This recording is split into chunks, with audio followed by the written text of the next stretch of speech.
pricing misconceptions. Sometimes sellers fall into pricing misconceptions when they get ready to list their house. So let's talk about that.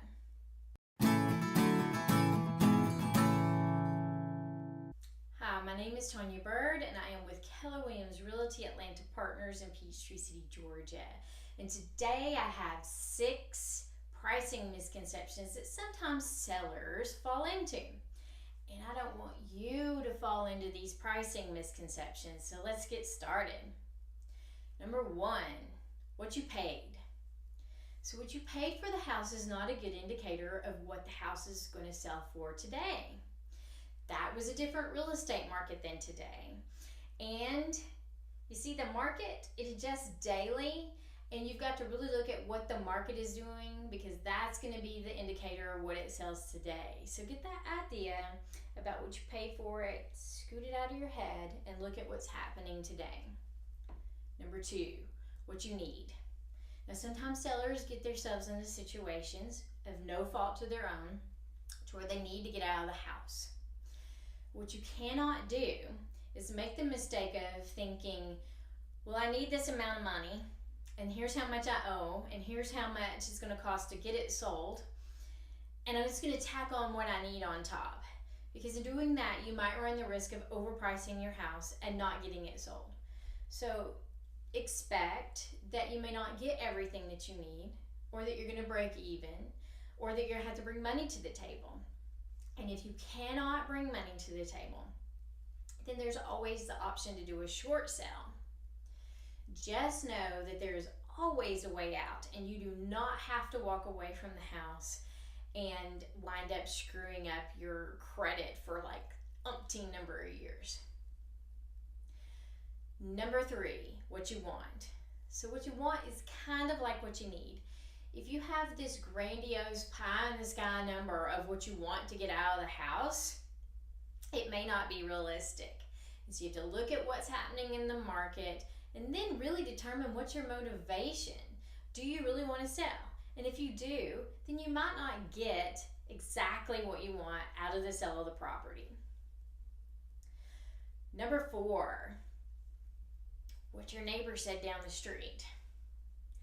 So what your neighbor down the street is not telling you is how much it costs to sell their house, how much closing costs they had to contribute to the buyer, how many repairs they had to make, what their net was. Also, what your neighbor down the street sold their house for may not be even a good comparable to your own house. I mean, it may have a different floor plan, different location, and you actually may be able to get more money, or depending on those factors, you may get less. But what your neighbor got is not a good indicator of what your house is going to sell for. Number 5, what an agent said. Okay, I'm going to be completely honest with you here and tell you a little secret about real estate. Agents do not determine the market. Did you hear me? We do not determine the market. We only interpret what the market is telling us.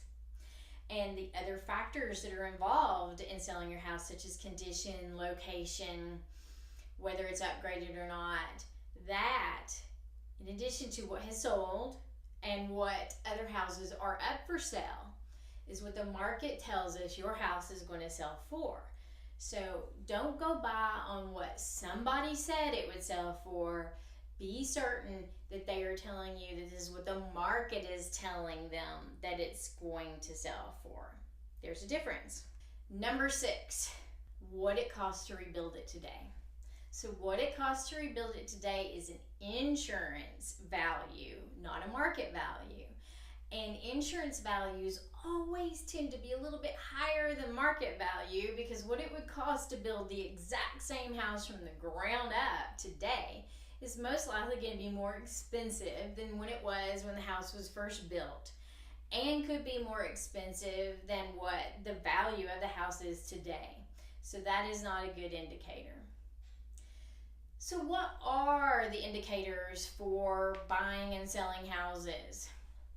So really it boils down to what a buyer is willing to pay for a property and what a seller is willing to take for a property.